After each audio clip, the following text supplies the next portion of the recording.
Hello guys, कैसे हैं आप सब गाइस। यदि आप नेक्स्ट ईयर 2024 में दिल्ली से डीएलएड कोर्स करना चाहते हो गाइस, तो आप लोग इस कोर्स को कैसे कर सकते हो। यहाँ पर एडमिशन का क्या प्रोसेस है गाइस।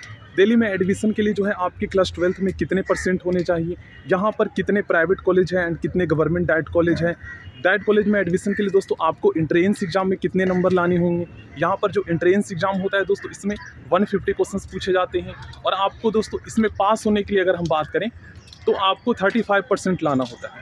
तो पास अगर आप हो जाते हो तो ईजिली आपको प्राइवेट कॉलेज तो मिल जाता है। लेकिन गाइस, अगर आप गवर्नमेंट डाइट कॉलेज में एडमिशन चाहते हो तो इसके लिए तो आपको जो है एंट्रेंस एग्जाम में कट ऑफ के अकॉर्डिंग आपको नंबर लाने होंगे, तभी आपको डाइट कॉलेज में एडमिशन मिलेगा। तो कितना लाना होगा, 2023 में क्या कट ऑफ गया था गवर्नमेंट डाइट कॉलेज का, ये मैं आपको बताऊँगा।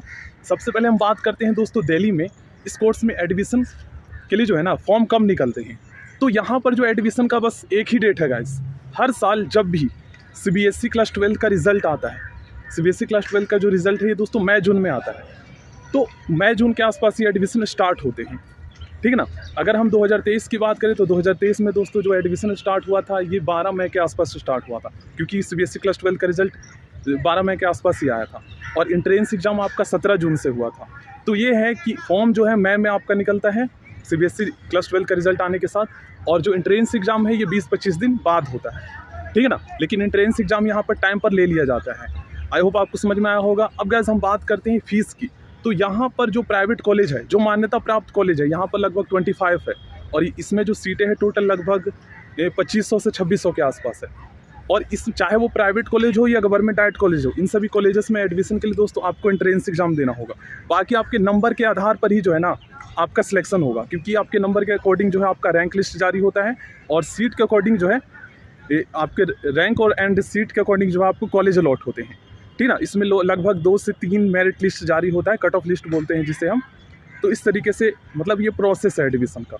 अब मैं आपको बताता हूँ फीस क्या है। यहाँ पर प्राइवेट कॉलेज की जो फीस है दोस्तों ये 75,000 रुपीज़ है और टोटल 2 ईयर की फीस है। और ये फीस इंस्टॉलमेंट में आपको पे करना होता है, क्वार्टरली, मतलब एक साथ आपको पे करने की ज़रूरत नहीं है, ठीक है ना। अब गवर्नमेंट डाइट की फ़ीस की बात करें तो गवर्नमेंट डाइट कॉलेज की जो फीस है दोस्तों ये 16,000 रुपये टोटल 2 ईयर की, और SC/ST रिजर्व कैटेगरी के लिए तो लगभग 11 से 12,000 रुपये ही है, इतना फीस है 2 साल का टोटल, ठीक है ना। अब देखो गाइस, यहाँ पर क्या है कि जैसे मान लो बहुत सारे स्टूडेंट ऐसे हैं जिनके मान लीजिए नंबर अच्छे नहीं आते, तो ऐसे में वो प्राइवेट कॉलेज से करेंगे तो क्या वो प्राइवेट कॉलेज का जो आपका डिग्री है क्या वो वैलिड होगा। डिग्री नहीं, ये डिप्लोमा होता है 2 साल का टीचर ट्रेनिंग का।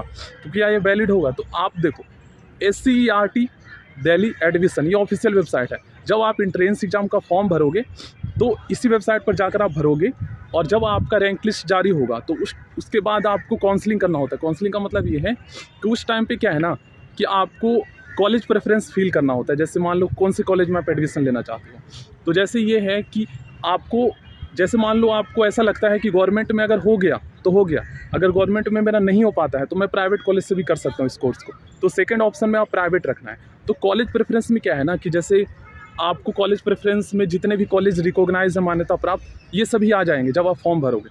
तो उस टाइम पे कौन से कॉलेज में आप एडमिशन लेना चाहते हो ये फॉर्म भरते टाइम ही लेना होगा, मतलब कॉलेज काउंसलिंग के टाइम नहीं, ठीक है। तो फॉर्म भरते टाइम आपको पहले जितने भी गवर्नमेंट डाइट कॉलेज है अपने आसपास में ये सारा भरना है, क्योंकि 9 गवर्नमेंट डाइट कॉलेज है। उसके बाद जितने भी प्राइवेट है तो उसमें जो आपके आसपास में है 5-6 कॉलेज भर दो, ठीक ना। क्योंकि अगर गवर्नमेंट में आपके एडमिशन नहीं हुए आपके नंबर के अकॉर्डिंग तो प्राइवेट में हो जाएगा सेकंड ऑप्शन। लेकिन मान लो आप प्राइवेट कॉलेज नहीं भरते तो ऐसे में क्या होगा कि नंबर कम होने की वजह से अगर आपका गवर्नमेंट में नहीं हो पाया तो प्राइवेट में भी नहीं होगा। अब प्राइवेट में सेकंड ऑप्शन मिलेगा आपको, वो होता है काउंसलिंग। काउंसलिंग में क्या है कि ऐसे स्टूडेंट जो किसी वजह से एडमिशन नहीं हो पाया उनका कोई भी वजह, तो ऐसे में फिर दूसरा ऑप्शन मिलता है, आप कॉलेज प्रेफरेंस फिर से भर सकते हो, उसमें 1,000 रुपये लगता है, ठीक है ना। अब यहाँ पर क्या है एंट्रेंस एग्जाम, तो एंट्रेंस एग्जाम का एग्जाम पैटर्न क्या है, सिलेबस क्या है, ये सभी ऑलरेडी मैंने बताया है एक वीडियो में, तो उसका लिंक आपको डिस्क्रिप्शन बॉक्स में मिल जाएगा। डिटेल वाला सिलेबस देख लीजिएगा और उसके अकॉर्डिंग आप लोग तैयारी कीजिएगा। कोई भी निगेटिव मार्किंग यहाँ पर नहीं होता है, ठीक है ना। और एंट्रेंस एग्जाम के लिए बुक की अगर बात करें तो यहाँ पर कोई अच्छी सी बुक नहीं आएगा इस मार्केट में। तो आप क्या कर सकते हो, एक NCERT 60 रुपये की बुक आती है, इससे आप 4 सब्जेक्ट पढ़ सकते हो, साइंस, सोशल साइंस, कंप्यूटर और इकोनॉमिक्स, ठीक है ना।